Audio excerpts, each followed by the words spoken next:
Сәлеметсіңдер ме, оқушылар?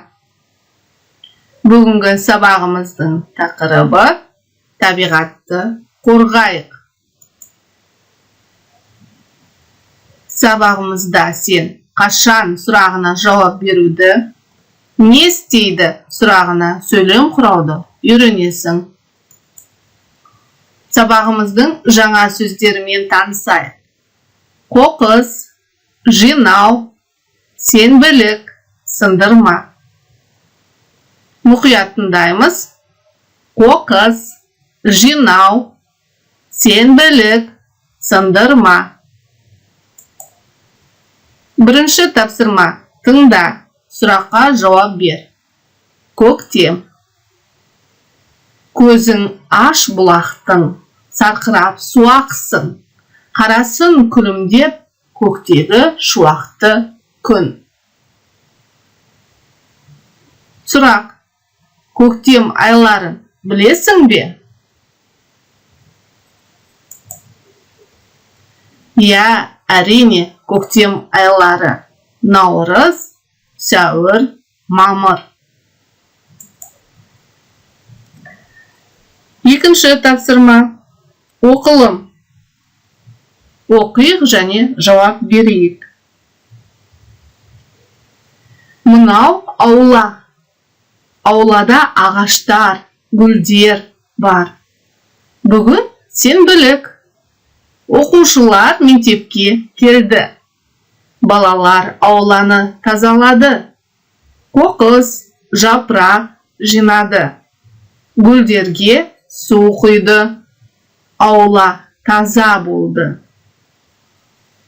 Балалар табиғатқа қалай көмектесті? Өте жақсы.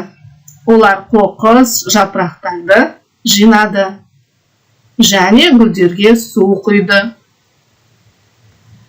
Келесі сұрақ. Қашан сұрағына жауап беретін сөзді тап. Оқушылар мәтінді тағы бір рет оқып шығып, ішінен қашан сұрағына жауап беретін сөзді табамыз.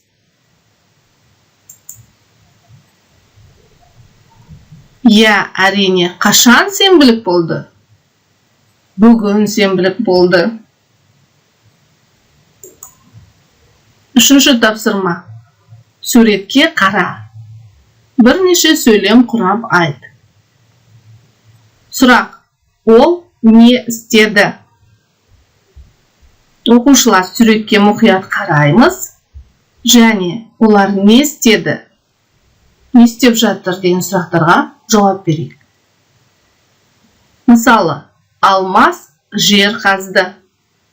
Немесе, Әлия ағаш суарды.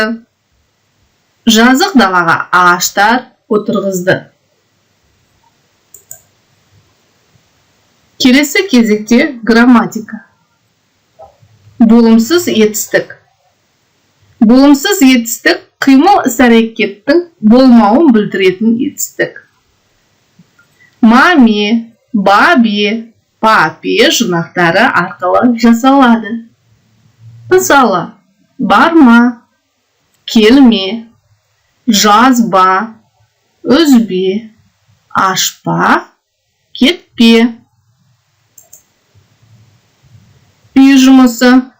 67-ші бет, 4-ші тапсырма. Көп нүктенің орнына тиісті жалғауды қойып, көшіріп жаз. Сабақтың соңында кері байланыс жасайық оқушылар. 5-5-1 әдісі арқылы. Сабақтан алған әсерің жайында 5 сөйлем жазу керек болады. Ол 5 сөйлемнің ішіне маңызды 5 сөзді тауып жаз. 5 сөзден ең маңызды бір сөзді жаз. Осы сөзді мұғаліміне көрсетуіне болады. Олай болса, сабағымыз аяқталды. Сау болыңыздар.